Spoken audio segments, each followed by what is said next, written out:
Үзэгч та бүхэндээ энэ өрөө мэндийг хүргэе. Цагийн хүрд мэдээлэл хөтөлбөрийн ээлжид дугаар эхлэж байна. Студид та бүхэнтэй нэвтрүүлэг чимгээ авах болно.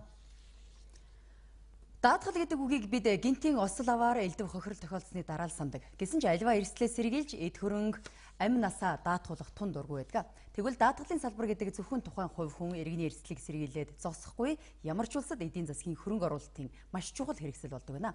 Даатгал хөгжихгүй бол хөрөнгийн зах зээл цаашлаад улс орны бүтээн байгуулалтууд ч өрнөж чаддаггүй юм байна. Яагаад гэдгийг эдийн засгийн мэдээллээрээ бид хүргэж байна.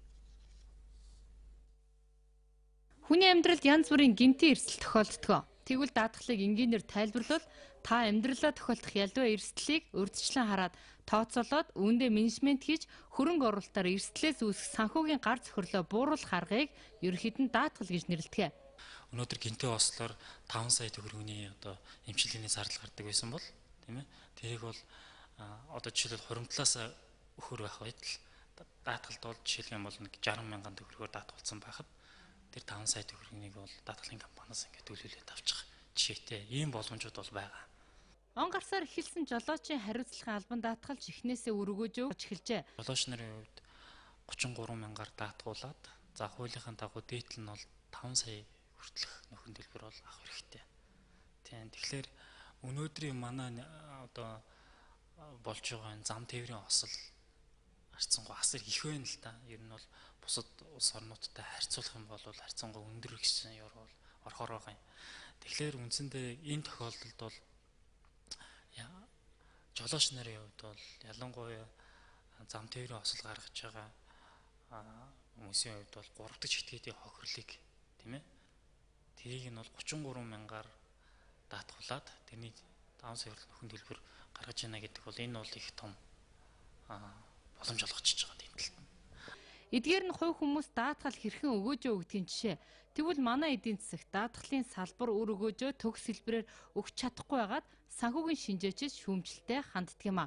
Даатгалын салбар гарч ирээд даатгалын салбартаа зөвхөн арилжааны даатгал биш, богино хугацаатай арилжааны даатгал биш, урт хугацаатай тэтгэврийн даатгалын сангууд, урт хугацаатай эрүүл мэндийн болон амь насны даатгалууд гарч ирж байж, эргээд энэ даатгалын салбар маань өөрөө энэ санхүүгийн зах зээлд ирэх институционал хөрөнгө оруулагч болж байж энэ урт хугацааны санхүүгийн зах зээлийн суур үзүүлэлтүүд, суур өгөөжийн мөрөөнүүд бол тогтдог.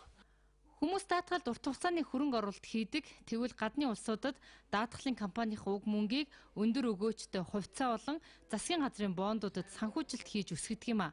Ингэснээр даатгалын компаниуд санхүүгийн илүү чадвартай болж иргэдийн хохирлыг жинхэнэ утгаар нь ахиухан мөнгөөр барагдуулж чаддаг болох юм а.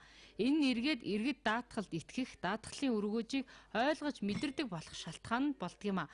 Харин одоо манай даатгалын компаниуд хөрөнгийн зах зээлд хөрөнгө оруулалт хийх нь хуулиараа хориотой байдаг юм а.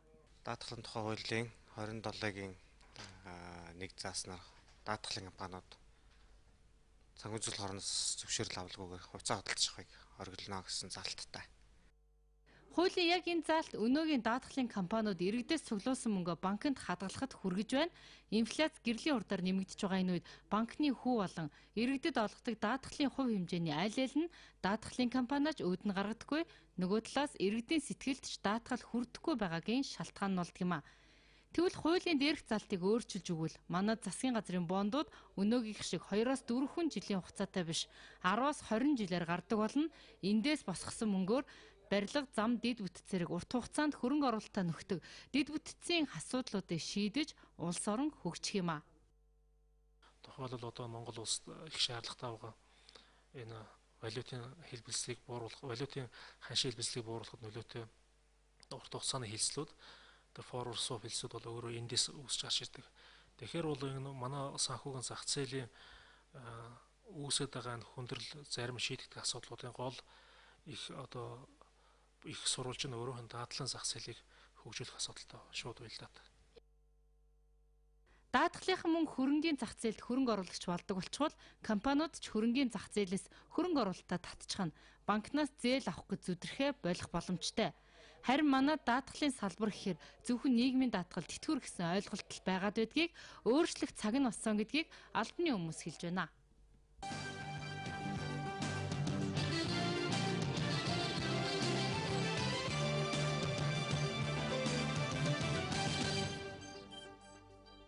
Сонгуулийн мэдээллийн булангаар цагийн үр хөтөлбөр үргэлжилж байна.